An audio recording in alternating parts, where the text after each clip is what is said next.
மறுபடியும் சனாதன தர்மம் அப்படிங்கிறது பேசுபொருளாக இருக்குது. திரு விஜய் அவர்களுடைய தலைமையிலான தாவேகா கட்சி தேர்தலில் ஜெயித்த உடனேயே பாடகர் கிறிஷ் சனாதன தர்மத்தை ஒழிப்போம்னு சொன்னீங்கல்ல, அதனால தான் நீங்கள் தோற்று போயிட்டீங்க அப்படின்னு சொல்லி திமுகவை விமர்சனம் பண்ணி ஒரு பதிவுங்கிறத போட்டிருந்தார். சனாதனத்தை ஒழிப்போம், சனாதனம் உங்களை ஒழிச்சிடுச்சு, தட்ஸ் வாட் சனாதனம் கேன் டூ. அதுக்கப்புறமா நிறைய பேர் அதே மாதிரியான பதிவுகளை போட்டிருந்தாங்க. அதுக்கப்புறமா ரீசண்டாக சட்டசபையில் எதிர்க்கட்சி தலைவர் திரு உதயநிதி ஸ்டாலின் அவர்கள் சனாதனத்தை ஒழிப்போம் அப்படின்னு சொல்லி மறுபடியும் பேசியிருந்தார். அது இப்போது மீண்டும் விமர்சனத்தை தொடங்கியிருக்கு. மக்களை பிரிக்கும் சனாதனம் நிச்சயம் ஒழிக்கப்பட வேண்டும். நன்றி, வணக்கம். ஒரு பக்கம் சனாதன தர்மத்தை ஒழிப்போன்னு நிறைய பேர் சொல்கிறாங்க, இன்னொரு பக்கம் சனாதன தர்மத்தை ஒழிக்க முடியாது, அது நிலையான தர்மம் அப்படின்னு சொல்லி இன்னொரு பக்கம் சொல்லிகிட்டு இருக்காங்க. இந்த ரெண்டு சண்டைக்கு நடுவில் சனாதன தர்மம்னா என்ன அப்படின்னு மண்டையை பிச்சுக்கிட்டு உட்காந்துக்கிட்டு இருக்கிற நிறைய பேர் இருப்பாங்க. சனாதன தர்மம்னா என்ன, இவங்க சொல்கிறது கரெக்டாக இல்லை இவங்க சொல்கிறது கரெக்டாக இல்லை, யார் சொல்கிறதும் கரெக்ட் இல்லைப்பா, இது காமனான இன்னொரு மேட்ரு அப்படின்னு நினைக்க தோணுதா? இது எல்லாத்தையும் இந்த வீடியோவை பார்த்து முடித்ததுக்கப்புறமா உங்களுக்கே ஒரு தெளிவு அப்படிங்கிறது கிடச்சிரும். Welcome to Big Bang Bogan, நான் உங்கள் போகன். இன்றைக்கி சனாதன தர்மம்னா என்ன அப்படிங்கிறத டீட்டெயிலாக பார்த்துடலாம் வாங்க.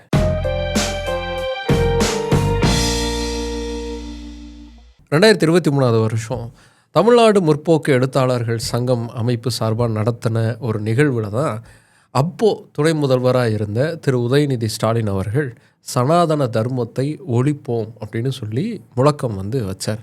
கொசு, டெங்கு காய்ச்சல், மலேரியா, கொரோனா இதையெல்லாம் நம்ம எதிர்க்கக்கூடாது, ஒழித்து கட்ட வேண்டும்.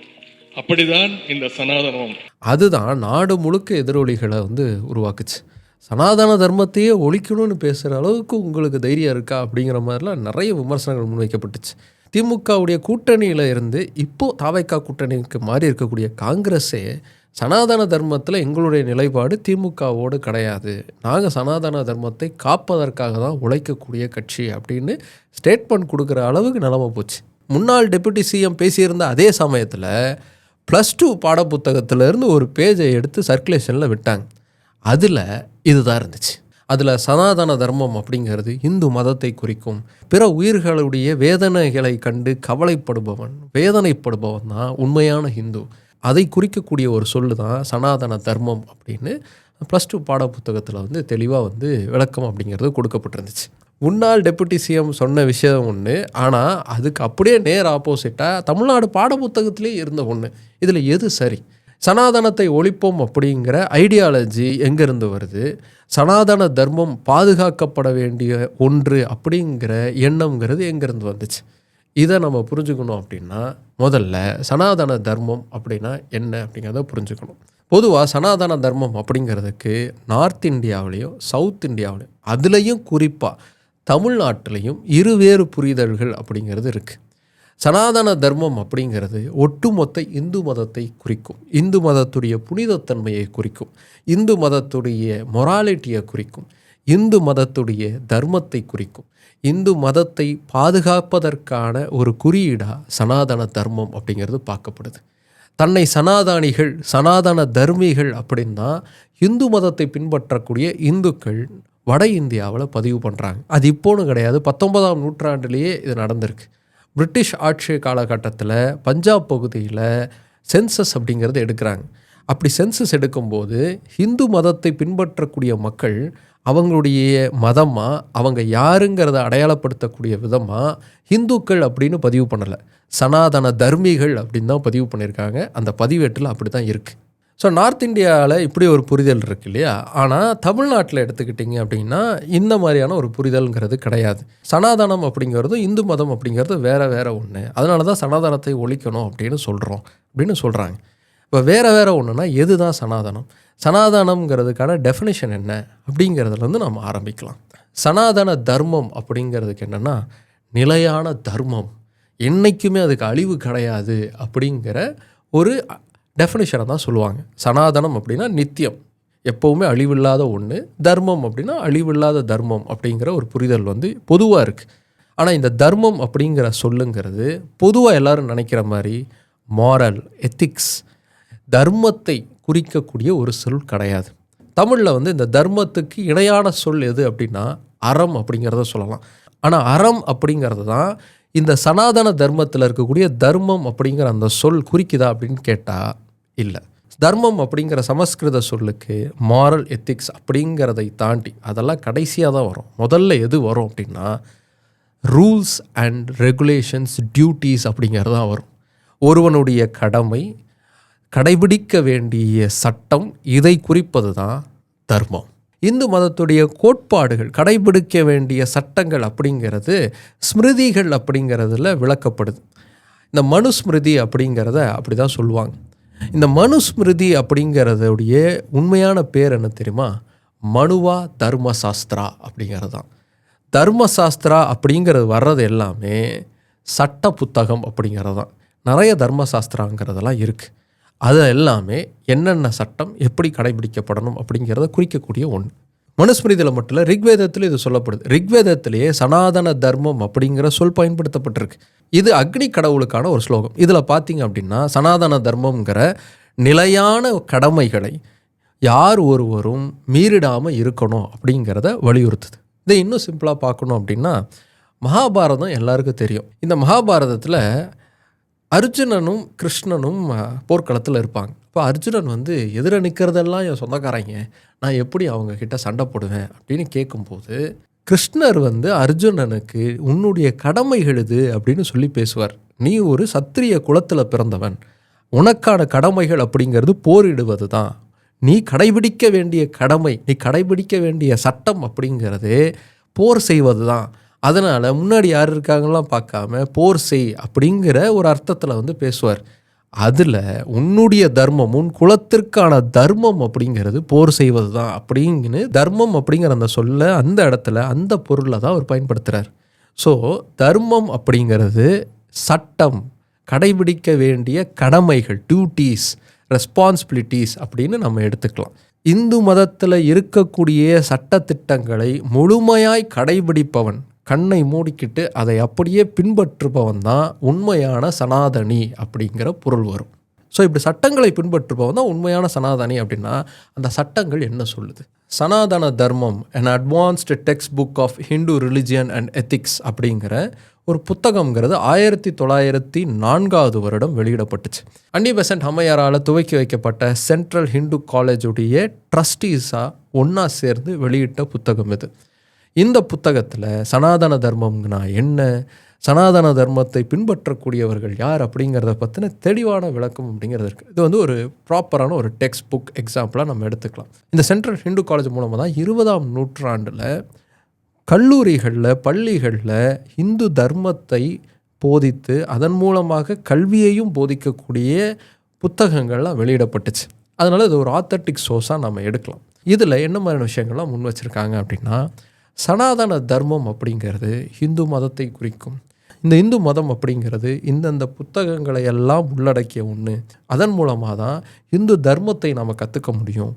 அந்த தர்மத்தை நாம் பின்பற்றுவதன் மூலமாக நம்மளுடைய மறுபிறவிங்கிறது சிறப்பானதாக இருக்கும் அப்படிங்கிறத முன்வைக்கக்கூடிய கருத்துக்கள் இந்த புத்தகத்தில் இருக்குது. இதில் என்ன மாதிரியான நூல்கள் அப்படிங்கிறது இந்து மதத்தை உள்ளடக்கிய ஒன்றா இருக்குது. இதில் ஒரு விஷயம் நம்ம தெளிவாக புரிஞ்சுக்கணும். இந்து மதம் அப்படிங்கிறது கிளஸ்டர் ஆஃப் ரிலிஜியன்ஸ்.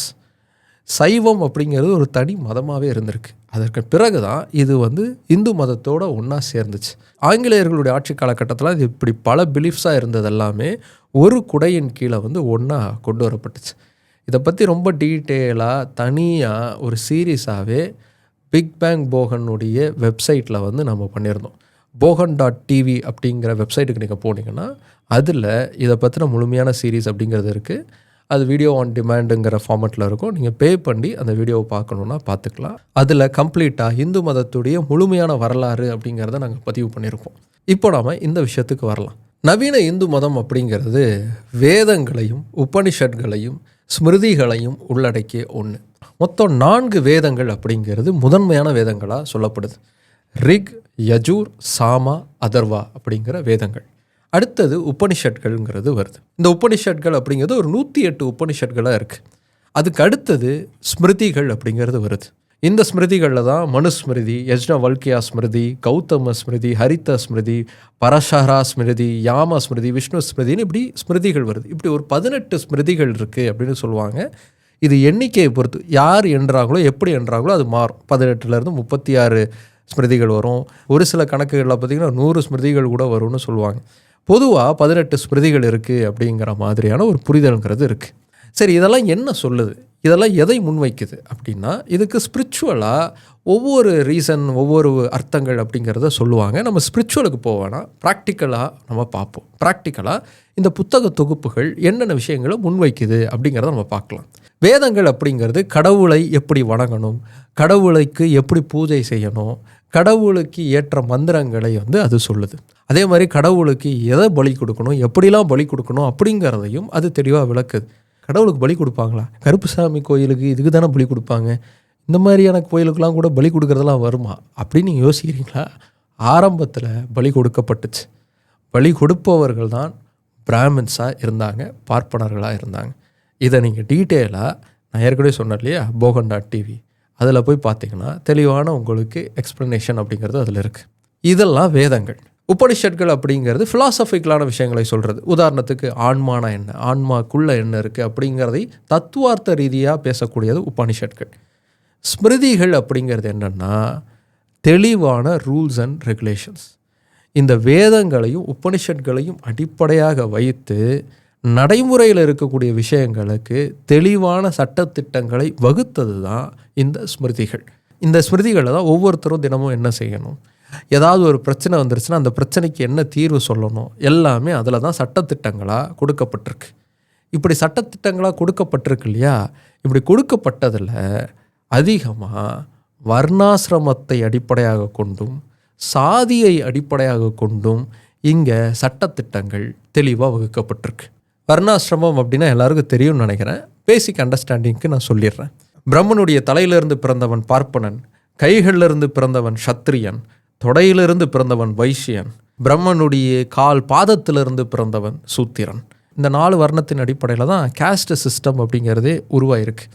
பொதுவாக பிசி, எம்பிசி, எஸ்சி, எஸ்டின்னு இருக்கிற எல்லாருமே சூத்திரர்கள் தான். வைசியர்களும் சத்திரியர்களும் எஃப்சிக்குள்ளே தான் அதிகமாக இருப்பாங்க. ஆனால் நானும் சத்திரியன் தான் அப்படின்னு இங்கே பிசியில் இருக்கிறவங்க தான் பல பேர் சண்டை போட்டுக்கிட்டு இருப்பாங்க. சரி, அந்த கதை வேறு கதை, நம்ம அதுக்கு தனியாக போவோம்.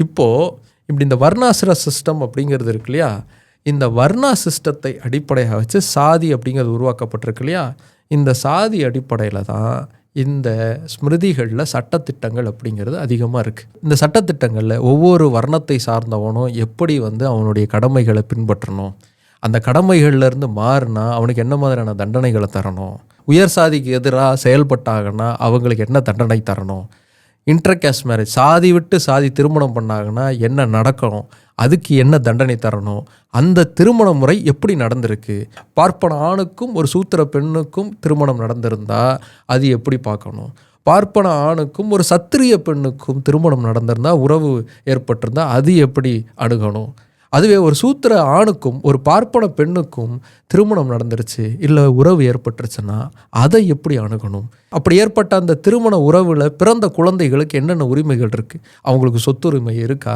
அவங்க எந்த சாதியில் போய் சேருவாங்கங்கிற எல்லாமே இதில் தெளிவாக விளக்கமாக சொல்லியிருப்பாங்க. இதை மீறுபவர்களுக்கும் என்னென்ன தண்டனைகள் கொடுக்கணும் அப்படிங்கிறது இதில் தெளிவாக இருக்கும். சாம்பிளுக்கு ஒரு 2-3 பார்க்கலாமா? மனுஸ்மிருதியில் ஒரு பார்ப்பனரை அவமானப்படுத்தக்கூடிய சத்திரியன் 100 பணம் அப்படிங்கிறத தண்டனையாக கட்டணும். ஒரு வைசியன் 150 இல்லை 200 பணத்தையோ தண்டனையாக கட்டணும். அதுவே சூத்திரனாக இருந்தால் அவனுக்கு மரண தண்டனை அப்படிங்கிறது விதிக்கப்படணும். அதுவே ஒரு பார்ப்பனரை ஒரு சூத்திரர் திட்டிட்டாரு அப்படின்னா அந்த சூத்திரருடைய நாக்கை இழுத்து வச்சு அறுக்கணும். அவ்வளவு எங்க, ஒரு சூத்திரன் ஒரு பார்ப்பனனுடைய பெயரை உச்சரிச்சிட்டாலே நாக்கை இழுத்து வச்சு பழுக்க சூடு போடணும் அப்படின்னுலாம் இந்த ஸ்மிருதிகளில் சட்டங்கள் இருக்குது. இப்படி சாதி ரீதியான சட்டங்கள் மட்டும் இல்லை, பெண் அடிமைத்தனத்தையும் போதிக்கக்கூடிய சட்டங்கள் அப்படிங்கிறது இருக்குது. ஒரு காலகட்டத்தில் கணவன் இறந்துட்டா அந்த கணவனோட சேர்த்து மனைவியை உயிரோடு எரிப்பாங்க. அந்த மனைவிக்கு எவ்வளவு இளம் வயது இருந்தாலும் சரி. ஏன் இதை சொல்கிறேன்னா, 60 வயசு கிழத்துக்கெல்லாம் அந்த காலகட்டத்தில் 17 வயது 14 வயது சிறுமிகளை கல்யாணம் பண்ணி கொடுப்பாங்க. அந்த 60 வயசு கிழவன் அடுத்த வருஷமே இறந்து போயிடுவான். அப்படி இறந்து போன அந்த உடலோட 16-17 வயது இந்த சிறுமியை ஒன்றா சேர்த்து வச்சு கட்டி எரிச்சிருவாங்க. இதை சதி அப்படின்னு சொல்லுவாங்க. இந்த சதிங்கிறது பின்பற்ற வேண்டிய முறைகள் என்னென்னங்கிறதுலாம் கூட இந்த ஸ்மிருதிகளில் வந்து தெளிவாக பதிவு செய்யப்பட்டிருக்கு. சூத்திரர்களுக்கு சொத்து வச்சுக்க கூட உரிமை இல்லை. இப்படி அடிப்படை உரிமைகள் எல்லாமே மறுக்கப்பட வேண்டிய ஒரு சூழல் தான் இந்த சட்டங்கள் உருவாக்கியிருந்தது. ஆங்கிலேயர்கள் இந்தியாவை முழுமையாக ஆட்சி செய்வதற்கு முன்னாடி வரைக்கும் அவங்க இந்தியாவுக்குன்னு ஒரு சட்டத்தை, அவர்களுடைய சட்டத்தை நடைமுறைக்கு கொண்டு வர்றதுக்கு முன்னாடி வரைக்கும் பல இடங்களில், பல சமஸ்தானங்களில் இந்த சட்டங்கள் இருக்கு இல்லையா, இந்த ஸ்மிருதிகள் சொன்ன சட்டங்களை தான் தங்களுடைய நாட்டுடைய சட்டங்களாக பல அரசர்கள் பின்பற்றியிருந்தாங்க. இப்படிப்பட்ட சட்டங்களை சொல்லக்கூடிய ஸ்மிருதிகளை பின்பற்ற வேண்டிய ஒருத்தன் தான் சனாதன தர்மத்தை முழுமையாக ஏற்றுக்கிட்டான் அப்படின்னு சனாதன தர்மம் சொல்லுது. இதில் இந்த சனாதன தர்மம் அப்படிங்கிறது இந்த சட்டங்களை குறிக்கக்கூடிய ஒரு சொல்லாக தான் ஆதியிலிருந்து பயன்பாட்டில் இருந்திருக்கு. அது எப்படி இந்து மதத்தை முழுமையாக குறிக்கக்கூடிய ஒன்றா மாறுச்சு, இப்போ வட இந்தியாவில் இருக்கக்கூடிய அண்டர்ஸ்டாண்டிங்கிறது எப்படி உருவாச்சு அப்படின்னா, அதுக்கு நாம் 19ஆம் நூற்றாண்டுக்கு போகணும். 19ஆம் நூற்றாண்டில் இந்து மதத்துக்குள்ள புதிய ரிஃபார்ம்ஸ், புதிய மாற்றங்களை கொண்டு வரணும் அப்படின்னு யோசிக்க ஆரம்பிக்கிறாங்க. அப்படி ரிஃபார்ம்ஸை கொண்டு வரணும்னு யோசித்தவங்க இந்து மதத்துக்குள்ளே மட்டும் இல்லை, இந்தியாவுக்கே ரிஃபார்ம்ஸை கொண்டு வரணும்னு யோசித்தவங்க இந்தியாவுக்குன்னு தனியாக விடுதலை அடையணும், இந்தியர்கள் தங்களை தாங்களே சுயமாக ஆட்சி செய்யக்கூடிய ஒருவர்களாக உருவாகணும் அப்படிங்கிற சித்தாந்தத்தை எல்லாம் முதல்ல முன் வச்சவங்க அவங்க தான். அந்த மாதிரியான இந்து மத தலைவர்களுடைய முன்னெடுப்பால் தான் சுதந்திரம் அடையணும் நாடு அப்படிங்கிற ஒரு முழு மூச்சான போராட்டம்ங்கிறது வெடிக்க ஆரம்பிச்சது. தயானந்த சரஸ்வதி சுவாமிகள் அப்படிப்பட்ட ஒருத்தர் தான். அவர் தான் ஸ்வராஜ்யா அப்படிங்கிற வார்த்தையே காயின் பண்ணார். இந்தியாவுக்குன்னு தனியான ஒரு சுதந்திரம் வேணும் அப்படிங்கிற குரலை முன்னெடுத்தவர் அவர் ஆரிய சமாஜை தொடங்கினவர். ஆரிய சமாஜ் அப்படிங்கிறது வந்து இந்து மதத்தில் புதிய மாற்றங்களை கொண்டு வரணுங்கிற முன்னெடுப்பை ஏற்படுத்திய ஒரு இயக்கம். கடவுளை கண்மூடி வணங்கினா போதும், நேரடியாக சிலையை பார்த்து வணங்கணுங்கிற அவசியம் கிடையாது அப்படிங்கிற விஷயத்தை அவங்க முன் வச்சாங்க. சாதிக்கு எதிராகவும் பெண்ணடிமைக்கு எதிராகவும் அவர் குரல் எழுப்பினார். இந்து மதத்தில் இந்த மாதிரியான பழைய பழக்கங்கள் எல்லாத்தையும் நீக்கிட்டு ஒரு புதிய மதமாக இந்து மதத்தை உருவாக்கணும் அப்படிங்கிற குரல் எழுப்பினார். இவரை மாதிரியே பல பேர், இவரை பின்பற்றியும் இவரை மாதிரியும் இன்னும் பல பேர் இதே மாதிரியான முன்னெடுப்புகளை செஞ்சாங்க. அதற்கான சமாஜ்களை உருவாக்குனாங்க. பிரம்மோ சமாஜ், பிரார்த்தனா சமாஜ்னு பல சமாஜ்கள் இதுக்காக உருவாக்கப்பட்டு அதற்கான முயற்சிகளை, முன்னெடுப்புகளை மக்கள் மத்தியில் செய்ய ஆரம்பித்தாங்க. ஸோ இந்து மதத்தில் இப்படி ஒரு ரிஃபார்ம்ஸ் நடக்கிறத இந்து மதத்தில் இருக்கக்கூடிய பழமைவாதிகள் விரும்பலை. குறிப்பாக சாதிய கட்டமைப்புங்கிறது உடையக்கூடாதுன்னு நினச்ச சாதியவாதிகள் இதற்கு கடுமையான விமர்சனங்களை முன் வச்சாங்க. பாலகங்காதர் திலக்லாம் கூட பெண்கள் படிக்கிறதுனாலையும் சூத்திரர்கள் படிக்கிறதுனாலையும் பெரிய அழிவு தான் ஏற்படும் அப்படின்லாம் பேசியிருக்கார். இப்படி புரட்சியை முன்னெடுத்த சமாஜ்களுக்கு எதிராக இந்து மதத்துடைய பழமையை பாதுகாக்கிறதுக்கான முன்னெடுப்புகளை நிறைய பேர் பண்ணாங்க. அதற்கான இயக்கங்களை எல்லாம் முன்னெடுத்தாங்க. அப்போதான் சனாதன தர்மம் அப்படிங்கிற இந்த சொல்லுங்கிறது அவங்களால எடுத்து கையாளப்படுது. இந்த மாதிரியான புரட்சிங்கிறது தேவையற்றது, இந்த புரட்சியால் என்றைக்குமே எங்களுடைய இந்து விதிகளை, இந்து சட்டத்தை மாற்ற முடியாது, இது நிலை பெற்ற ஒரு சட்டம், சனாதன தர்மம் அப்படின்னு அதை ப்ரொஜெக்ட் பண்ணாங்க. தீன்தயாள் சர்மா ஆரம்பத்தில் அப்படி தான் சனாதன தர்ம சபா அப்படிங்கிற ஒரு இயக்கத்தை ஏற்படுத்தி சனாதன தர்மத்தை பாதுகாக்கணும், இந்து மதத்துடைய பழமையை நாம் போற்றி காப்பாற்றணும் அப்படின்னு சொல்லி பிரச்சாரம் பண்ண ஆரம்பித்தார். இதே மாதிரி பல பேர் சனாதன தர்மத்தை சார்ந்து இயக்கங்களை உருவாக்க ஆரம்பித்தாங்க. அப்படி தான் இந்து மதத்துக்குள்ள மாற்றத்தை விரும்பிய சமாஜுக்கும் மாற்றத்தை விரும்பாத சனாதன தர்மத்துக்கும் போட்டிங்கிறது உருவாச்சு. இந்த போட்டியில் இந்த சனாதன தர்மத்துடைய சைடை பின்பற்றக்கூடியவங்க நாங்கள் அந்த சனாதன தர்மவாதிகள் தான் அப்படின்னு பெருமையாக சொல்லிக்கிட்டாங்க.